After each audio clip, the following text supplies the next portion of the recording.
मेरे प्यारे दोस्तों, आप सभी को मेरा प्यार भरा नमस्कार और आपके माता पिता को सादर प्रणाम। मैं हूं आपकी दोस्त मोनिका और आज मैं आपके लिए लाई हूं प्रेमचंद। दोस्तों, आज का हमारा ये विषय एक श्रृंखला में चलने वाला है। तो दोस्तों, इस श्रृंखला की पहली कड़ी के लिए क्या आप तैयार हैं? समर्थन के लिए धन्यवाद दोस्तों। दोस्तों, ये जो कहानी है, दो बैलों की कथा आपके कक्षा 9 के किताब क्षितिज में पहला पाठ है। लेकिन उससे पहले देखिए, सूक्तियाँ दी गई हैं जो कि महान लेखकों द्वारा कहानी और गद्य के बारे में लिखी गई हैं। मैं चाहती हूँ कि प्रेमचंद के बारे में पढ़ने से पहले एक नज़र हम इन पर भी डालें। गद्य जीवन संग्राम की भाषा है। सूर्यकांत त्रिपाठी निराला। यदि गद्य कवियों की कसौटी है तो निबंध गद्य की कसौटी है। भाषा की पूर्ण शक्ति का विकास निबंधों में ही सबसे अधिक संभव होता है। रामचंद्र शुक्ल। कहानी ऐसी रचना है जिसमें जीवन के किसी अंग या किसी एक मनोभाव को प्रदर्शित करना ही लेखक का उद्देश्य रहता है। उसके चरित्र, उसकी शैली, उसका कथा विन्यास सभी उसी एक भाव को पुष्ट करते हैं। प्रेमचंद। अच्छा गद्य लिखने की कला चीज़ों को उनके सही नाम से पुकारने की कला है। Ralph fox.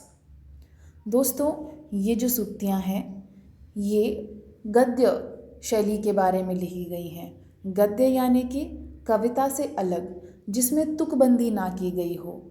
और गद्य में भी बहुत सारी विधाएं हैं, जैसे कि निबंध, यात्रा वृतांत, कहानी, उपन्यास। और इन्हीं सब विधाओं से आपको 9वीं कक्षा की आपकी किताबों में परिचित करवाया जाएगा। तो हम अब आगे बढ़ते हैं। प्रेमचंद हमारे देश के एक महान कथाकार, उपन्यासकार जो रह चुके हैं, उनके जीवन के बारे में। प्रेमचंद का जन्म सन 1880 में बनारस के लमही गांव में हुआ था। उनका मूल नाम था धनपत राय। क्या था बच्चों उनका मूल नाम? शाबाश! प्रेमचंद का बचपन अभावों में बीता और शिक्षा बीए तक ही हो पाई। उन्होंने शिक्षा विभाग में नौकरी की, परंतु असहयोग आंदोलन में सक्रिय भाग लेने के लिए सरकारी नौकरी से त्यागपत्र दे दिया और लेखन कार्य के प्रति पूरी तरह समर्पित हो गए। सन 1936 में इस महान कथाकार का देहांत हो गया। दोस्तों, जब उनका देहांत हुआ उस समय उनकी उम्र रही होगी 56 साल। ये कोई बहुत ज़्यादा उम्र नहीं है। जैसे कि कुछ दिन पहले, कुछ महीने पहले हमें पता चला कि हमारे एक जर्नलिस्ट थे कुलदीप नैयर, उनका जो देहांत हुआ वो 90 की उम्र के पार हुआ है। तो देखिए दोस्तों, उम्र का फ़र्क यहाँ पड़ता है। यदि आपके पास जीवन कम है तो आपकी रचनाएं भी उस समय सीमा से बंध जाएंगी और आप आश्चर्य मानेंगे इस बात का कि इतनी कम उम्र होते हुए भी प्रेमचंद ने बहुत सारी रचनाएं लिख डाली। उन्होंने कहानियों का एक संग्रह लिखा और उन्होंने इतनी कहानियां लिखी कि मानसरोवर नाम का एक कहानी संग्रह है और उसके 8 भाग हैं दोस्तों, और हर एक भाग में कम से कम 30 के आसपास कहानियां हैं। सोचिए कितनी कहानियां उन्होंने लिख डाली होंगी। उन्होंने कुछ उपन्यास भी लिखे, जिनमें से प्रमुख हैं सेवा सदन, प्रेमाश्रम, रंगभूमि, कायाकल्प, निर्मला, गबन, कर्मभूमि, गोदान। ये उनके प्रमुख उपन्यास हैं। आपको यदि मौका मिले तो आप अपने स्कूल की लाइब्रेरी में जाकर के इन किताबों को ज़रूर ढूंढिए और पढ़ने की कोशिश कीजिए।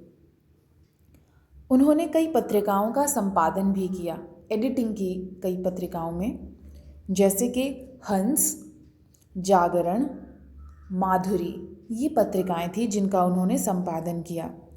कथा साहित्य के अतिरिक्त प्रेमचंद ने निबंध एवं अन्य प्रकार का गद्य लेखन भी प्रचुर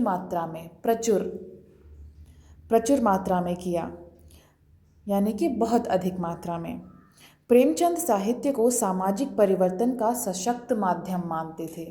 दोस्तों, आपने सुना होगा literature is the mirror of a society, यानी कि साहित्य में जो चीज़ लिखी जाती है वो समाज में जो हो रहा है उसी को प्रदर्शित करती है। लेकिन इसका एक दूसरा पहलू भी है जो प्रेमचंद जी ने उजागर किया, और वो ये है, देखिए, कि सामाजिक परिवर्तन का सशक्त माध्यम भी साहित्य है। यानी कि साहित्य में हम कहानियों में हम ऐसे कैरेक्टर्स, ऐसे पात्रों को भर सकते हैं जिनमें हम अपनी कल्पना के अनुसार हिम्मत, साहस, संवेदनशीलता, जैसा हम चाहते हैं, जैसा वांछनीय है, ऐसे गुण अपने पात्रों में भर सकते हैं, ताकि उनको पढ़कर लोगों में एक प्रेरणा जगे कि हमें भी उस पात्र जैसा बनना है। दोस्तों, इन्होंने ये चीज़ न केवल मानी बल्कि अपने साहित्य, अपने रचनाओं के माध्यम से इसको सिद्ध भी किया।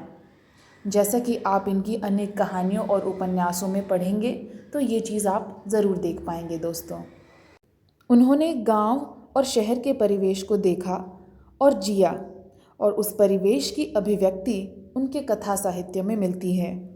किसानों और मजदूरों की दयनीय स्थिति, दलितों का शोषण, समाज में स्त्री की दुर्दशा और स्वाधीनता आंदोलन आदि इनकी रचनाओं के मूल विषय हैं। प्रेमचंद के कथा साहित्य का संसार बहुत व्यापक है। उन्होंने मनुष्य ही नहीं, पशु पक्षियों को भी अद्भुत आत्मीयता उनकी रचनाओं में मिली है। बड़ी से बड़ी बात को सरल भाषा में सीधे और संक्षेप में कह देना प्रेमचंद के लेखन की प्रमुख विशेषता रही है। उनकी भाषा सरल है, सजीव है और मुहावरेदार है दोस्तों, तथा उन्होंने लोक प्रचलित शब्दों का बहुत ही कुशलतापूर्वक प्रयोग किया है। दो बैलों की कथा, जिसे हम कल शुरू करेंगे, इस कथा के माध्यम से कृषक समाज और पशुओं के भावात्मक संबंध का वर्णन उन्होंने किया है। इस कहानी में उन्होंने यह भी बताया है कि स्वतंत्रता सहज ही नहीं मिलती, उसके लिए बार बार संघर्ष करना पड़ता है। इस प्रकार परोक्ष रूप से, परोक्ष मतलब इनडायरेक्ट, परोक्ष रूप से यह कहानी आज़ादी के आंदोलन की भावना से जुड़ी हुई है। इसके साथ ही इस कहानी में प्रेमचंद ने पंचतंत्र और हितोपदेश की कथा परंपरा का उपयोग और विकास किया है। दोस्तों, पंचतंत्र और हितोपदेश की कथा परंपरा क्या है? दोस्तों, इस परंपरा में पशुओं को लेकर के मानवीय गुणों को दर्शाया जाता है, और यही इस कहानी में भी किया गया है।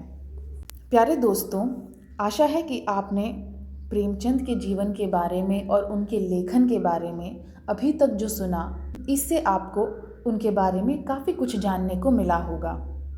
पर मेरे मन में एक सवाल उठ रहा था कि इसमें मैंने आपसे बात कही समाज में पशुओं और कृषकों का, एक किसान और उसके पास जो उसके पशु हैं उनका जो भावात्मक संबंध है, क्या आप इस चीज़ से कुछ अपने जीवन के वाक़ये जोड़ पा रहे हैं? शायद आपको ध्यान ना आए, मुझे ध्यान आ रहा है, और इसके बाद शायद आपको भी अपने जीवन में कुछ ऐसी घटनाएं याद आ जाएंगी। दोस्तों, मुझे याद है कि एक समय पर हमारे घर में 5 से 7 भैंसें हुआ करती थी, और मेरी माँ और पिताजी मिलकर उन सभी भैंसों से संबंधित जो भी काम होता था करते थे। उनका दूध निकालना, चारा खिलाना, समय समय पर उन्हें धूप से निकालकर छांव में बांध देना, बीमार हो जाएं तो इलाज करवाना। लेकिन दोस्तों, समय के साथ परिस्थितियां बदली और हमें उन भैंसों को बेचना पड़ा। अब हमारे घर में कोई भी भैंसें नहीं थी। उसके कुछ दिन बाद हम अपनी नानी के घर गए उनसे मिलने के लिए। जब हमने उन्हें बताया कि माँ और पिताजी ने भैंसों को बेच दिया है, तो नानी बहुत उदास हुई मेरी नानी जी खुद आज तक भी घर में 2 गायें रखती हैं और उनसे संबंधित बहुत सारा काम करती हैं दोस्तों। उनको देखकर मैं ये चित्रण को बिल्कुल सजीव अपने आँखों में देख पा रही हूँ, जो प्रेमचंद ने इसमें बताया है कि कृषक और पशुओं का भावनात्मक संबंध। और पता है दोस्तों, उसके बाद मेरी नानी ने क्या कहा? उन्होंने मुझसे पूछा कि बेटा, यदि तुम्हारे घर में अब भैंसें नहीं हैं तो तुम्हारी माँ का मन पशुओं के बिना लगता कैसे है? घर में अकेलापन सा महसूस नहीं होता क्या? अब सोचिए दोस्तों, मेरी नानी। दीदी, आपकी नानी उसी ज़माने में पैदा हुई होंगी जब प्रेमचंद कहानियाँ लिखा करते थे। प्रेमचंद की मृत्यु 1936 में हुई, यानी कि आज़ादी के कुछ साल पहले, लगभग 10 साल 11 साल। और आज़ादी के बाद भी जो हमारे गांवों की परिस्थितियां हैं वो बहुत ज़्यादा नहीं बदली थी। स्वतंत्रता तो आई, लेकिन परिस्थितियों में बहुत ज़्यादा बदलाव नहीं आया।